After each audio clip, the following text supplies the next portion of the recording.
क्या सीताबाई के आंसुओं से पिघली देवी अहिल्या या बात कुछ और।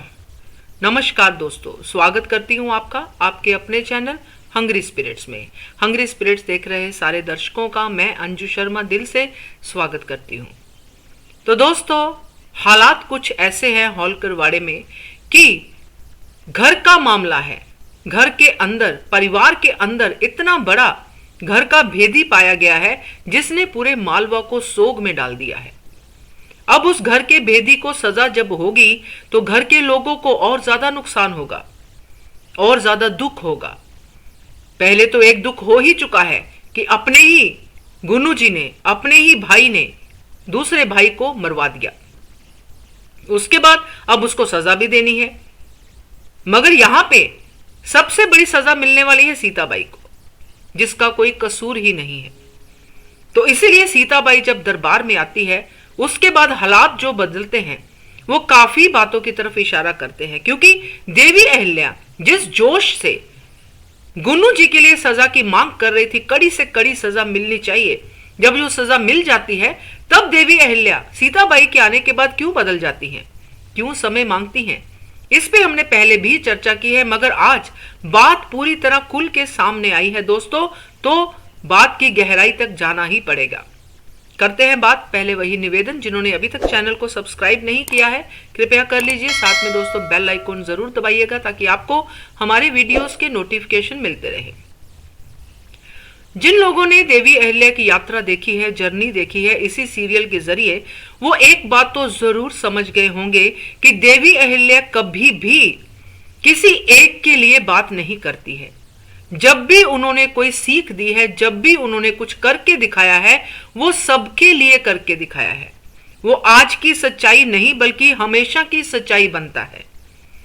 ऐसा ही कुछ था इस सीन में, जिसमें सीताबाई जब रोती है, दोहाई देती है कि मेरी क्या गलती, मुझे किस बात की सजा। मल्हार सरकार के तर्क भी बिल्कुल ठीक है कि हमें किस बात की सजा मिली, तुम्हारे पति की वजह से हमारा बेटा चला गया, मालवा का होने वाला राजा चला गया, उनको किस बात की सजा मिली। इन सब तर्क के बीच में देवी अहिल्या एक अलग ही बात लेके सामने आती हैं। इसलिए मैंने शुरू में कहा कि क्या सीताबाई के आंसू से ही पिघली? नहीं दोस्तों, अगर आज सीताबाई के आंसुओं से देवी अहिल्या को कोई बात करने की सूझबूझ आई है, किसी बात को भविष्य में सुधारने की सूझबूझ आई है, तो जरूर सीताबाई।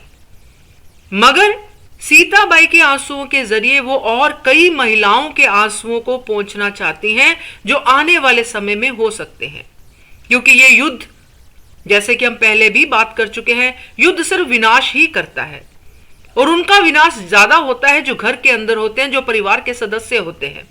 जैसे युद्ध के बाद उस समय स्त्रियों को सती होना पड़ता था, बिना किसी गलती के, बिना किसी कसूर के, खुद को जिंदा ही जला देना पड़ता था। यह सब इस जर्नी में खंडेराव की मृत्यु के बाद देवी अहिल्या ने दिल से महसूस किया है। खुद सती नहीं हुई क्योंकि उनको होने नहीं दिया गया। उन्होंने भी समझा कि मेरी अभी जरूरत है समाज को, अभी और बहुत काम करने हैं, इसलिए वो नहीं हुई सती।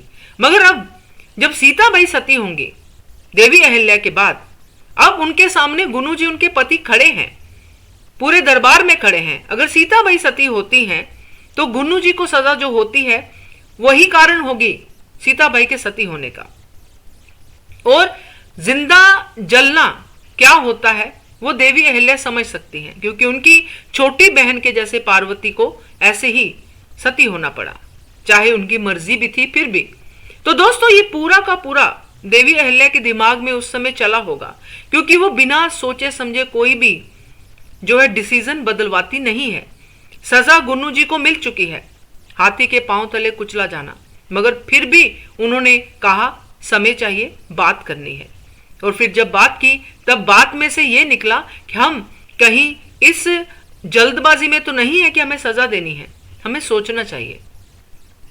तो यहां पे जब देवी अहिल्या गुन्नू जी के लिए जो सजा देंगे उसके ऊपर हम अलग से एक वीडियो में बात करेंगे कि कौन सी सजा मिलती है, मगर ये सजा इसलिए वो सजा होगी जिसमें सीताबाई का नुकसान कम होगा, और यही एक एग्जाम्पल होगी जो आने वाली पीढ़ियों में रहेगी।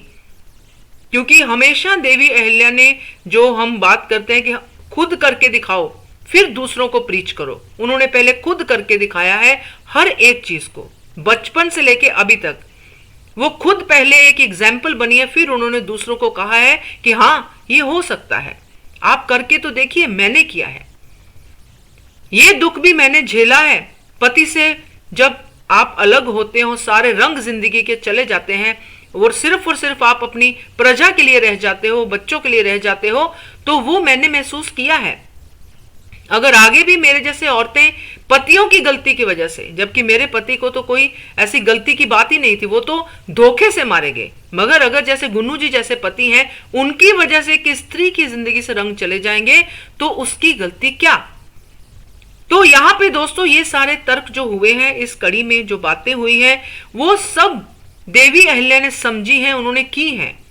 और ये सिर्फ सीताबाई के आंसू नहीं है दोस्तों, ना सिर्फ सीताबाई के आंसू पहुंचे हैं, उनके पति की जो है जान बचाई है, बल्कि आगे के लिए भी उन्होंने एक एग्जाम्पल सेट की है कि अगर पति की गलती है तो पति को वही सजा दो जो उसको मिलनी चाहिए, मगर उसकी सजा की वजह से पत्नी सती हो या उसकी जिंदगी का सारा महत्व ही खत्म हो जाए, वो नहीं होना चाहिए।